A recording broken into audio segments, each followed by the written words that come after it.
Hello students, welcome back to the channel.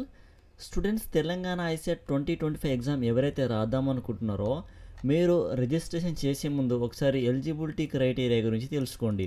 Okay, so ఎవరైతే MBA చేద్దాం అనుకుంటున్నారో మీరు బ్యాచిలర్ డిగ్రీ అయితే కంప్లీట్ చేసి ఉండాలి. మినిమం 3 years డ్యూరేషన్ తోటి BA, BCom, BSc, BBA, BBM, BCA, BE, BTech, B pharmacy, any 3 years లేదంటే 4 years degree complete చేసి ఉండాలి except oriental language. Okay, so any 3 or 4 yearsతో ఏదైతే డిగ్రీ ఉందో అది మీరు కంప్లీట్ చేసి అయితే ఉండాలి, ఎంబీఏ ఎవరైతే చేద్దాం అనుకుంటున్నారో.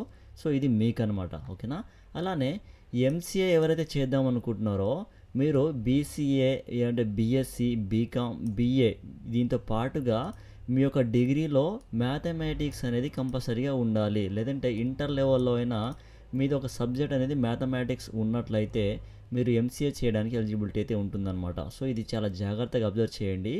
ఇంటర్లో లేదంటే డిగ్రీలో మీరు ఏదైతే డిగ్రీ లేదంటే ఇంటర్ కంప్లీట్ చేసి ఉన్నారో అందులో మ్యాథమెటిక్స్ అనేది ఒక సబ్జెక్ట్ అయి ఉండాలి. అప్పుడు మాత్రమే మీరు ఎంసీఏ చేయడానికి ఎలిజిబుల్. ఓకే, సో అలానే స్టూడెంట్స్ ఎవరైతే ఓపెన్ డిగ్రీ, ఇక్కడ చూడండి మనకి ఇక్కడ చూస్తే qualifying degree obtained under distance mode programme or open distance learning. Okay, so open distance learning లేదంటే డిస్టెన్స్ మోడ్లో ఎవరైతే డిగ్రీ కంప్లీట్ చేసి ఉన్నారో మీరు మీ యొక్క డిగ్రీ అనేది యూజీసీ, ఏఐసిటిఈ అండ్ డిఈసి లేదంటే DEB as per UGC regulations ప్రకారం ఆమోదించబడి ఉన్నట్లయితే మీరైతే ఈ యొక్క ఎగ్జామ్స్కి అప్లై అయితే చేసుకోవచ్చు. ఓకేనా, సో ఈ పాయింట్ అనేది మీరు చాలా జాగ్రత్తగా చూడండి. యూజీసీ రెగ్యులేషన్స్ 2013-2020 ప్రకారం ఇక్కడ చూడండి AICTE and DEC, DEB okay ఏవైతే ఉన్నాయో ఇవి డిస్టెన్స్ మోడ్ లేదంటే ఓపెన్ డిస్టెన్స్ లెర్నింగ్ ద్వారా మీరు డిగ్రీ కంప్లీట్ చేసి ఉన్నట్లయితే యూబీసీ రెగ్యులేషన్స్ ప్రకారం ఆమోదించినటువంటి మీ డిగ్రీ అయితే ఉందో సో అదైతే మీరు ఈ యొక్క తెలంగాణ ఐసెట్ ఎగ్జామ్ రాసుకోవడానికి ఎలిజిబిలిటీ అయితే ఉంటుందన్నమాట ఆ డిగ్రీ. ఓకే, ఈ పాయింట్ మరీ ఒకసారి మీరు చూడండి, దీన్ని అర్థం చేసుకునే ప్రయత్నం అయితే చేయండి. ఓకేనా, సో వన్స్ ఇప్పుడు ఈ ఉన్నటువంటి ఈ క్రైటీరియా మొత్తం మీరు ఎలిజిబుల్ అయ్యారు. ఓకే, అయితే మీ యొక్క డిగ్రీలో మీరు కొంచెం ఇక్కడ చూస్తే 50% మార్క్స్ అనేది మీరు సెక్యూర్ చేసి ఉండాలన్నమాట.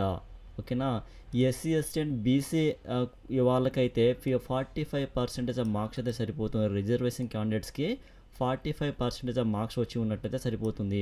ఎస్సీ, ఎస్టీ అండ్ బీసీ వాళ్ళకేమో ఏదైతే డిగ్రీ కంప్లీట్ చేసి ఉన్నారో అందులో 45% ఆఫ్ మార్క్స్ వచ్చి ఉండాలి. రిమైనింగ్ కేటగిరీ వాళ్ళకేమో 50% ఆఫ్ మార్క్స్ అయితే వచ్చి ఉండాలి.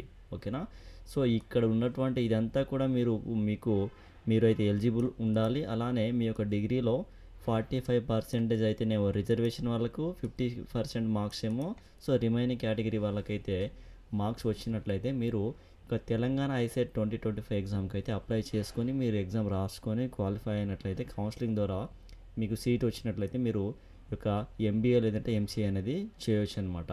ఓకే, సో స్టూడెంట్స్ ఇది మనకు ఎలిజిబిలిటీ క్రైటీరియా అయితే. సో ఏదైతే ఈ ఓపెన్ డిస్టెన్స్ అండ్ ఈ డిస్టెన్స్ మోడ్ ప్రోగ్రామ్ ఏదైతే ఉన్నాయో దీని గురించి ఒకసారి మీరు ఇంకా క్లియర్గా తెలుసుకునే ప్రయత్నం అయితే చేయండి. సో నేనైతే కొంత ఇన్ఫర్మేషన్ అయితే ఇచ్చాను అనుకుంటున్నాను. ఓకేనా, ఒకసారి ఇదంతా కూడా అబ్జర్వ్ చేయండి. దీన్ని బేస్ చేసుకొని మీరు ఎలిజిబిలిటీ క్రైటీరియా చూసుకొని మీరైతే ఎగ్జామ్కి అపియర్ అవ్వండి, రిజిస్ట్రేషన్ అనేది చేసుకోండి. ఓకేనా, థ్యాంక్ యూ స్టూడెంట్స్.